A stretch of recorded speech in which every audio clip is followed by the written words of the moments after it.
Siemanko wszystkim, Piotr Bołfa, Matka Polska oraz Tomasz Lach, Matka Polska. witam Was serdecznie wraz z Tomkiem z nadbrzegu malowniczej Odry.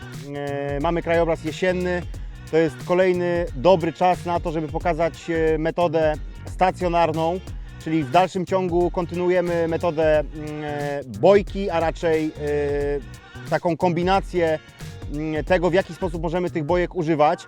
Dzisiaj chciałbym Wam pokazać z Tomkiem metodę za zakrętem, można też powiedzieć za przeszkodą wodną, czyli będziemy używać bojki do tego, aby zrobić odciąg. Bojka nam będzie służyła jako stały punkt na wodzie do tego, żeby móc zrobić odciąg.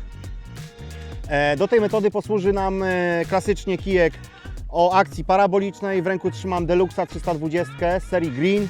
Podpięty oczywiście młynek Quick 3MC wielkości 9000, plecionka Matkata o grubości 0,50 mm, kilkanaście metrów plecionki o grubości 1 mm, która nam służy po prostu jako strzałówka.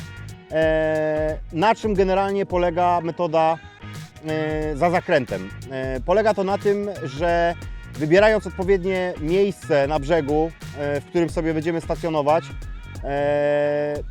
łowimy za przeszkodami wodnymi, czyli charakterystyka brzegowa bądź tego, co znajduje się na wodzie, zmusza nas do tego, aby użyć odciągu nie z brzegu, a z wody. Czyli za chwileczkę wyjdę na brzeg, pokażę Wam łopatologicznie, rozrysuję palcem, o co mi konkretnie chodzi, tak jak powiedzmy z lotu ptaka. Także za chwileczkę Wam to pokażę. Potem wypłyniemy na wodę, postawimy bojkę w odpowiednim miejscu i wywieziemy zestaw. Zestaw, który trzymam w ręku, końcowy oczywiście, będzie to podwodny spławik i dzisiaj na tym zestawie się skupimy. Oczywiście samą metodę za zakrętem możecie również stosować do metody podwiązki czy klasycznego chlapaka pod powierzchnią, nie ma to większego znaczenia. Bojka jest tylko i wyłącznie narzędziem do tego, aby móc zrobić do niej odciąg. Także przechodzę już na plażę, rozrysuję Wam, płyniemy i za chwileczkę Wam pokażemy, jak to wszystko zrobić.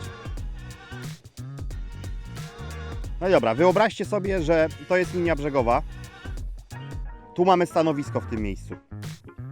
A w tym miejscu jest przeszkoda wodna, za którą my chcemy postawić nasz zestaw bez możliwości tego, żeby nasza plecionka przecinała tą przeszkodę.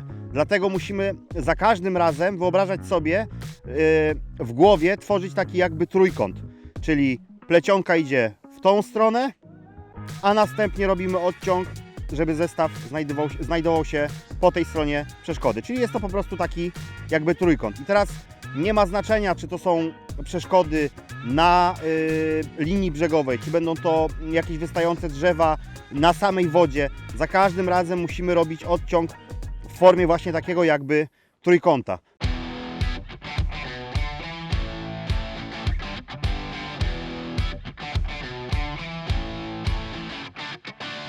No i słuchajcie, płyniemy w tej chwili z Tomkiem, znaleźć odpowiednie miejsce do tego, aby postawić bojkę. Oczywiście nie sugerujemy się tym, co jest na ekosądzie, bo to nie ma dla nas większego znaczenia. Dla nas w tej chwili większe znaczenie ma to, jaka będzie głębokość, na której będzie stała bojka, tylko ze względu na to, że mamy określoną ilość liny cumowniczej do bojki, także to nie może być też zbyt głęboko, bo liny mamy około 4-5 metrów. Słuchajcie, znaleźliśmy wypłycenie, mamy tutaj około 3,5 metra głębokości. Naszą przeszkodą wodną, a raczej brzegową będzie ten pas trzcin, który tutaj widzicie. Także najpierw stawiamy bojkę, pokażę Wam, w jaki sposób to zrobić, a potem następnie będziemy wywozić i wyrzucać nasz zestaw do wody. Także leci obciążenie do bojki w tej chwili. Siedzi. I tak jak w poprzednim materiale Wam mówiłem, warto zostawiać dosłownie pół metra, 80 cm wolnej liny ponad lustrem wody ze względu na przybory w rzece bądź w zbiornikach zaporowych, co się często może zdarzyć, żebyśmy się potem nie obudzili z ręką w nocniku, że cały zestaw razem z bojką odpłynął. Także zostawiłem sobie nadmiar z bojki, zostaje w wodzie, nie odcinam tej liny, bo przyda nam się do innego wędkowania. Słuchajcie, jeszcze bardzo ważnym elementem przy stosowaniu tej metody jest oczywiście samo wpięcie naszej plecionki, która będzie przechodziła przez tą bojkę do odciągu. Można to robić naprawdę na kilka sposobów. Mi w tej chwili posłuży po prostu klasyczna agrafka, którą sobie przymocuję do oczka, a raczej do ucha, które znajduje się na bojce. Także przymocowuję po prostu samą agrafkę z krętlikiem. Mogłaby to równie dobrze być nasza bojka pomocnicza Adjusta Boyfloat, czy klasyczna zrywka w formie dodatkowego odciągu.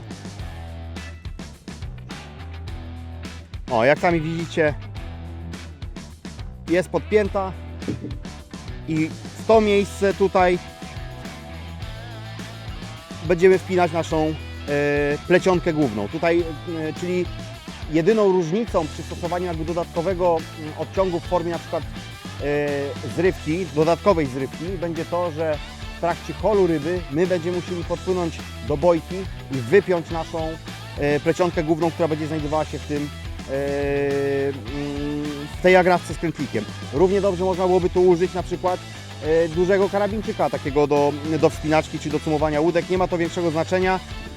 Inwencja twórcza należy tylko i wyłącznie do Was. W jaki sposób Wam będzie wygodniej i w jaki sposób Wy to zrobicie. Także podpływamy teraz w tej chwili do miejsca docelowego, w którym będziemy zrzucać nasz zestaw. Robimy odciąg i wracamy do brzegu.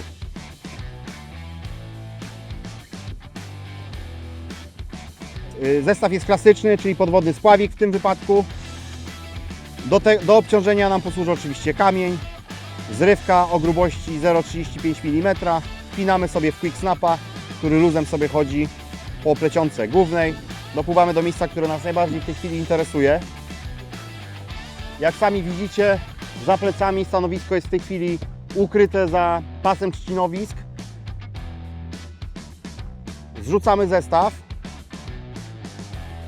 czyli najpierw wyciągamy oczywiście naszą przynętę, kładziemy ją do wody, zrzucamy obciążenie, czekamy aż sobie opadnie i wracamy oczywiście teraz w tej chwili do bojki.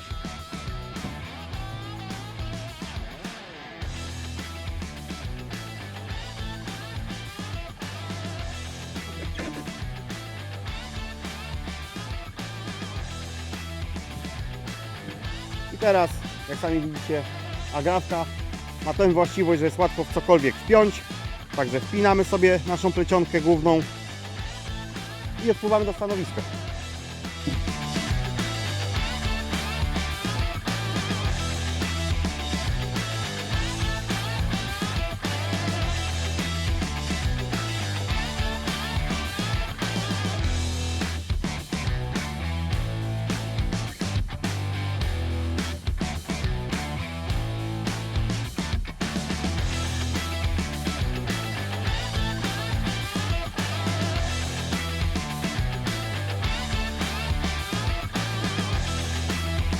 No i cała filozofia. Kij w podpórce, regulujemy moc hamulca, ma być tak na 80% wytrzymałości hamulca danego kołowrotka. Kij napięty na granicy wytrzymałości naszej zrywki przy kamieniu i tak naprawdę tyle. Słuchajcie, z naszej strony to wszystko. Mam nadzieję, że patent łowienia za przeszkodami wodnymi, czyli za zakrętem Wam się spodobał. Z tego miejsca zachęcamy do subskrypcji naszego kanału, zostawiajcie łapę w górę, komentujcie, gdybyście mieli jakiekolwiek pytania związane czy z tą metodą, czy ze sprzętem, czy z czymkolwiek innym, postaramy się po prostu na te pytania odpowiedzieć. Mamy cichą nadzieję z Tomkiem uruchomić również taką serię Q&A, gdzie będziemy odpowiadać na Wasze pytania, czy to z komentarzy, czy po prostu jakieś na Facebooku i tyle. Widzimy się w kolejnym odcinku już niedługo. Trzymajcie się i na razie.